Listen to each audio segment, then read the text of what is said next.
Assalamualaikum warahmatullahi wabarakatuh. Selamat pagi adik-adik semuanya. Apa kabar hari ini? Semoga semuanya dalam keadaan sehat walafiat. Amin. Hari ini kita akan belajar bab 11, yaitu tentang hijrah ke Madinah, sebuah kisah yang membanggakan. Adik-adik bisa buka buku halaman 157, buku Pendidikan Agama Islam dan Budi Pekerti kelas 7. Oke, sebelum belajar, alangkah baiknya kita berdoa bersama-sama. Bismillahirrahmanirrahim. Raditu billahi robba wa bil islami dina wa bil muhammadin nabiyya wa rasulan. Rabbi zidni ilman warzuqni fahman.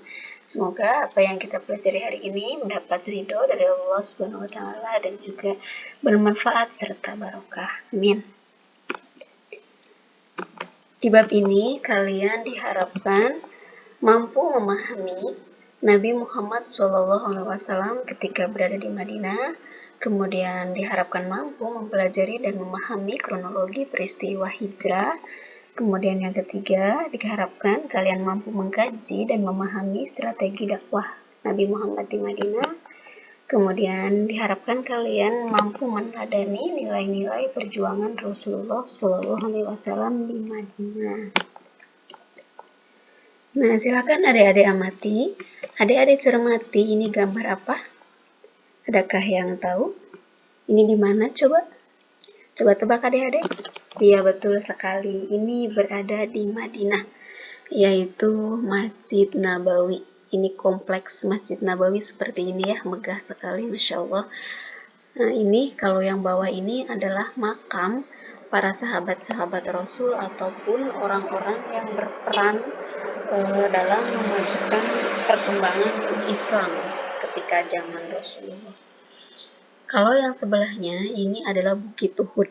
Kita tahu Bukit Uhud itu salah satu bukit yang cukup bersejarah ya, ketika Nabi Muhammad dan juga kaum muslimin berperang melawan kaum kafir Quraisy. Nah, kalau ini adalah makam Nabi Muhammad beserta sahabatnya, yaitu makam Umar radhiyallahu anhu dan makam Abu Bakar As-Siddiq radhiyallahu anhu. Mudah-mudahan kita semuanya diberikan kesempatan dan juga rizki yang cukup untuk berkunjung ke kota Mekah dan juga Madinah. Amin. Yang pertama itu tentang sebab-sebab Rasulullah SAW hijrah.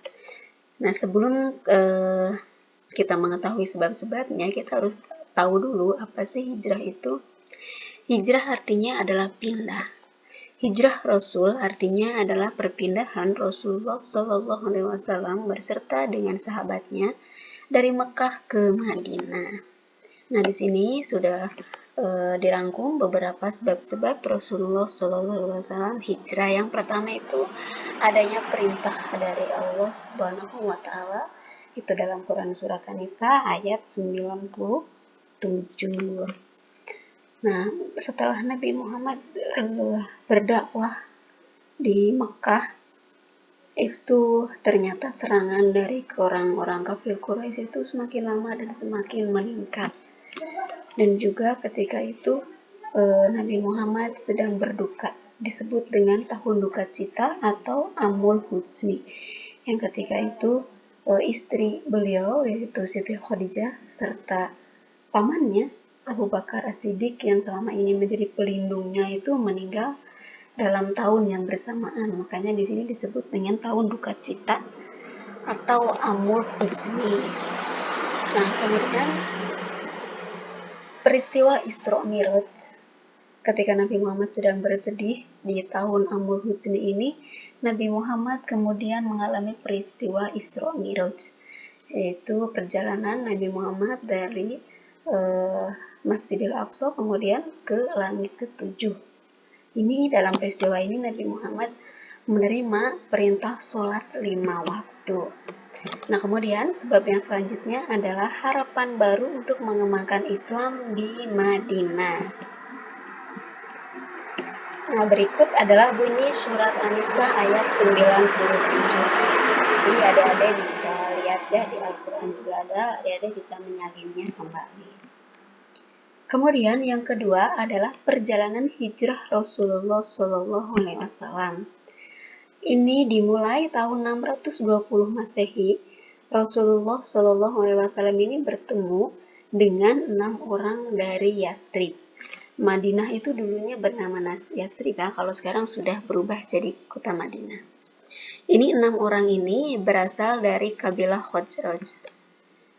Kemudian, tahun 621 Masehi, utusan dari kabilah Khazraj dan kabilah Aus itu mendatangi Rasulullah SAW dan melakukan perjanjian Aqobah. Ini perjanjian Aqobah karena terjadi di Bukit Aqobah, makanya disebut dengan perjanjian Aqobah. Apa sih perjanjiannya? Itu isinya adalah kami tidak akan mempersekutukan Allah dengan sesuatu yang lain, kami tidak akan mencuri, berzina, dan membunuh anak-anak. Kami tidak akan saling memfitnah dan kami tidak akan mendurhakai Nabi Muhammad SAW. Kemudian, pada tahun 622 Masehi, 75 orang dari kota Yastrib itu kembali mendatangi Nabi Muhammad dan mengadakan perjanjian Aqobah yang kedua. Untuk isi perjanjiannya itu sama ya, seperti perjanjian Aqobah yang pertama. Nah, kemudian mereka itu mengundang Rasulullah untuk datang ke Madinah karena dari orang-orang sebelumnya, dari 6 orang ini, kemudian 75 orang ini, kemudian mereka menceritakan atau mendakwahkan agama Islam di kota Madinah. Kemudian agar orang-orang Madinah itu lebih mempercayai, makanya mereka itu mengundang Rasulullah untuk datang ke Madinah untuk mendakwahkan agama Islam secara langsung. Nah, kemudian Nabi Muhammad itu lebih dulu memerintahkan para pengikutnya untuk hijrah secara sembunyi-sembunyi atau sedikit-sedikit terlebih dahulu, baru terakhir itu Nabi Muhammad dan Abu Bakar As-Siddiq. Tetapi rencana hijrah Nabi Muhammad ke Madinah ini didengar oleh kaum kafir Quraisy. Mereka merencanakan pembunuhan terhadap Nabi Muhammad. Tetapi ketika malam itu, Nabi Muhammad itu memerintahkan Ali bin Abi Thalib untuk menggantikannya di tempat tidur.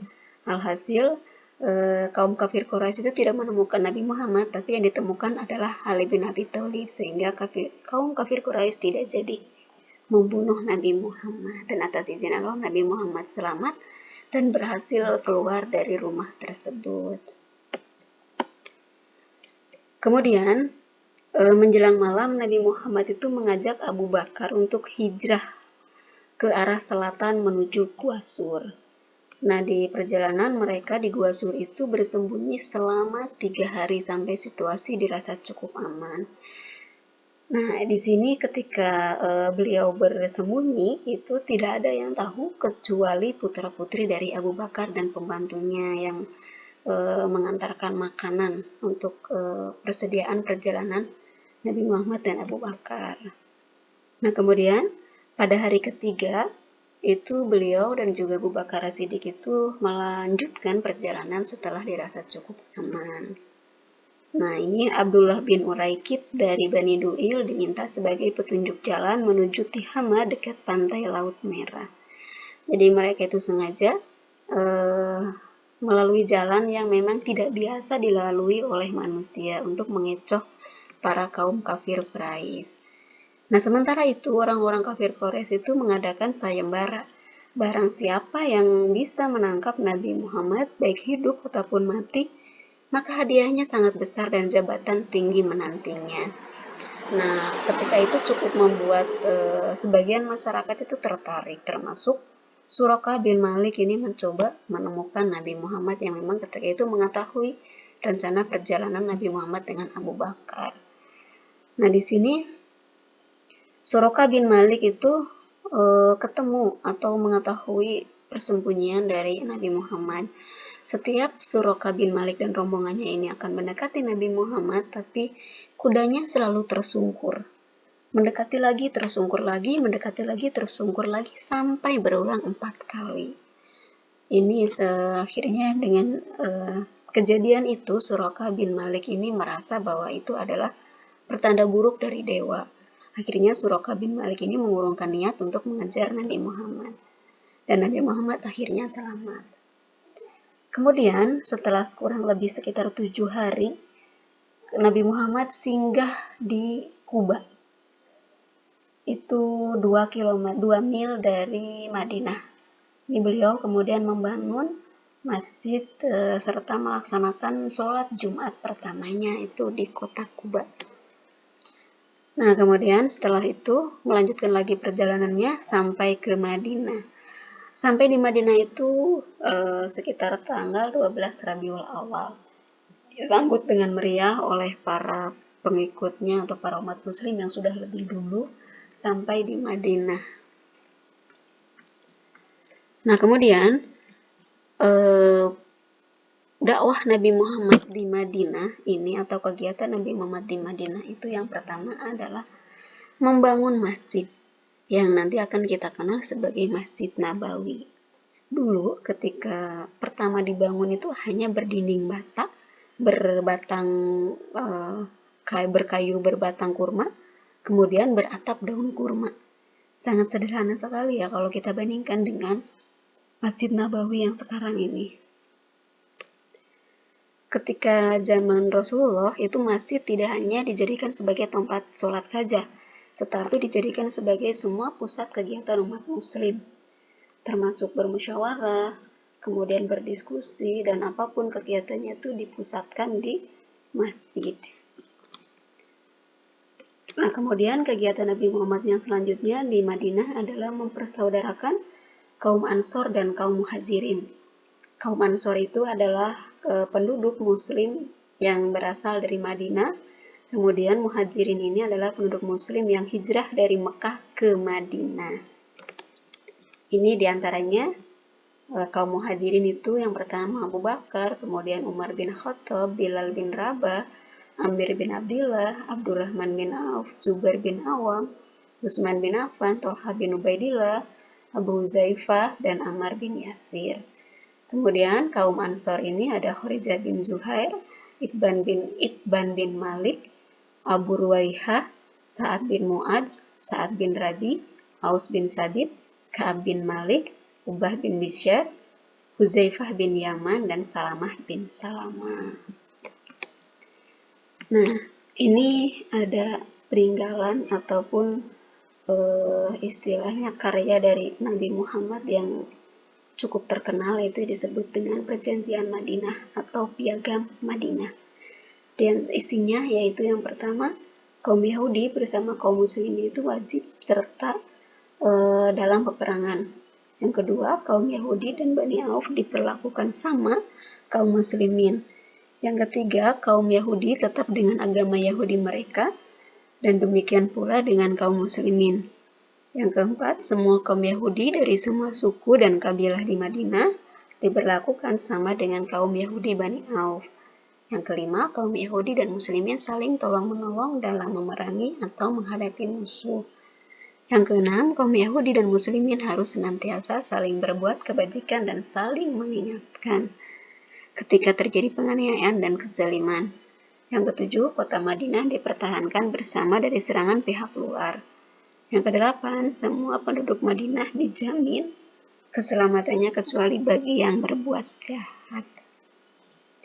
Ini adalah salah satu usaha dari Nabi Muhammad untuk mempersatukan berbagai suku, berbagai agama, berbagai kaum di Madinah agar mereka bersatu ketika urusannya sudah dengan bangsa dan negara. Seperti kita di Indonesia ya, di Indonesia itu agamanya tidak hanya satu, ada Islam, kemudian Kristen, kemudian ada Hindu, Buddha, Konghucu, dan sebagainya. Itu kemudian ada sukunya banyak sekali. Itu tapi tetap satu jua, yaitu Indonesia. Jadi ketika sudah berhubungan dengan bangsa dan negara, kita tetap satu tujuan. Ketika ada serangan pihak luar, kita harus bersatu, harus memiliki rasa nasionalisme yang tinggi, rasa patriotisme yang tinggi untuk menjaga keutuhan tanah air kita. Oke, itu saja adik-adik untuk pembahasan bab 11 perjalanan Nabi Muhammad ke Madinah. Kalau adik-adik ada yang mau ditanyakan, silakan tulis di kolom komentar ya. Terima kasih. Assalamualaikum warahmatullahi wabarakatuh.